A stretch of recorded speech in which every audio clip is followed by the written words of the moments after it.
Investments. What comes to mind when you hear the word investments? Most people may consider persons from different nationalities pumping millions, if not billions of dollars into the local economy.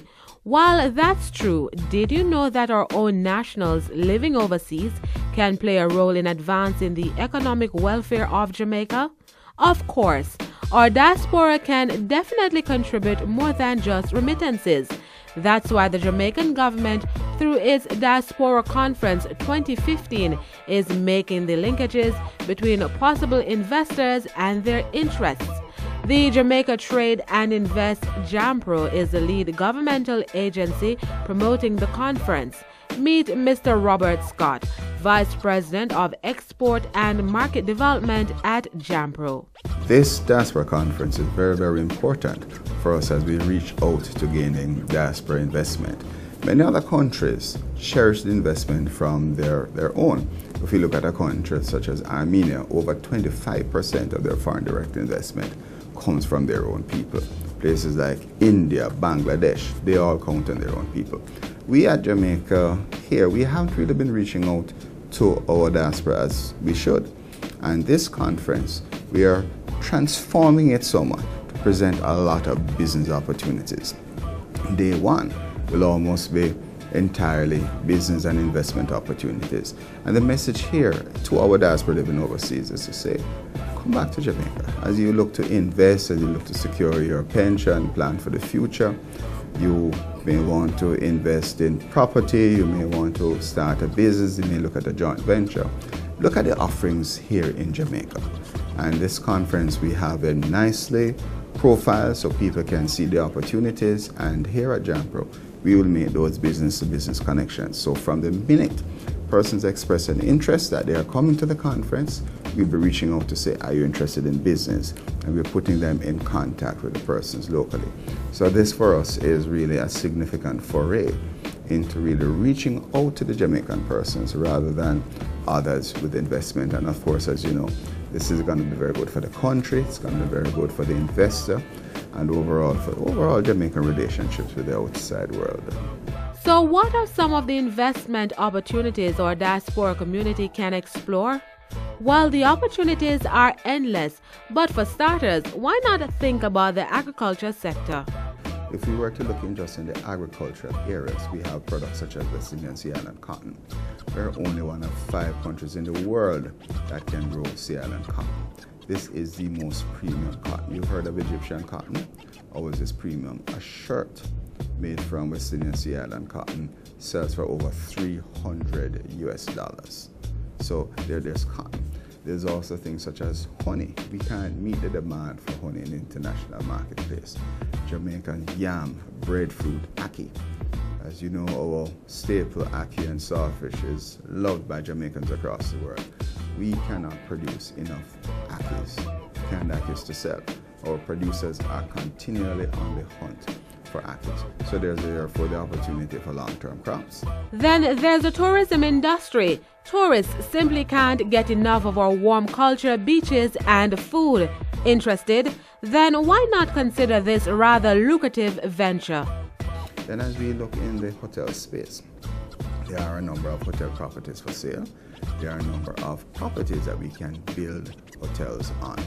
These are therefore readily available. So we have certainly a plethora of opportunities for investments, and we're not only wanting to showcase these for foreigners. We are resolute that our own Jamaican people must invest. We have to recognize that the diaspora is more than just a source of remittances or philanthropic efforts. It's really a source for persons to come in and invest, increasing their net worth and increasing the overall value of businesses in Jamaica. This year's conference is being held from June 13 to 18 at the Montego Bay Convention Center in St. James under the theme Linking for Growth and Prosperity. It promises to be an enlightening experience. Not only will investors glean substantial information about possible investment opportunities, they will also be guided about making that important first step when investing. And this is the promise. We're saying we don't just want to tell you that, oh, you can invest in this, you can invest in that. You're interested in cocoa, we can take you to a cocoa farm. You're interested in pineapples, we can take it to someone who wants to sell the land to do pineapples. And that is exactly the way we want to do it. So those connections are there. Then we'll also have publications that will detail those projects that are available. That you can come, you can make those, you can select, and then make that connection. So before you leave to go home, you'd have a number of business ventures that you can talk about, perhaps open the door for future discussion. Still considering? Why choose Jamaica as your investment choice? The island has received commendable reviews. In 2015, Forbes magazine ranks Jamaica as the best Caribbean country to do business. The elite international magazine considered the country's property rights, investor protection, as well as innovation. And there are even more accolades. Jamaica is ranked 58 out of 189 economies worldwide in the 2015 Doing Business report. So you may ask, why should persons come to Jamaica to invest? We must recognize that Jamaica is now being recognized as a place very worthy of investment. We look at some big companies such as the Hyatt Group. They've just come in, they've taken over the old Ritz-Carlton. We looked at our success in the BPO, the call center business, where many big companies, Sutherland Global, etc., have come into Jamaica. And they're doing that because there are a number of benefits. Number one, we are near shore. We're 90 minutes away from Miami, so it's very easy to come here. It's not a very significant cost, nor is it very difficult. And also the fact we're near shore, it means that we're also in the same time zone. India, as you know, is very big in the outsourcing. But if you're to send a job to India, you send it, then with the difference in the time zone, it's pretty much tomorrow before you get back the document that they may be working on. So the fact that you're in the same time zone makes it also fairly easy to do business and to remain in contact. Some of the other advantages is that we speak English and we understand American. So there is very little difficulty, and there's also a seamlessness with working with Jamaicans. Plus we have persons, as you know, Jamaicans are very, very hard workers. Those who remain at home and those who go overseas, they all manage to excel.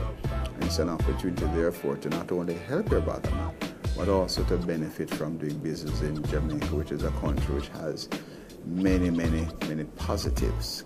And I think, therefore, from our diaspora brothers and sisters looking to set up global businesses, they ought not to lose sight of Jamaica as a place in which we can do very good and wholesome business.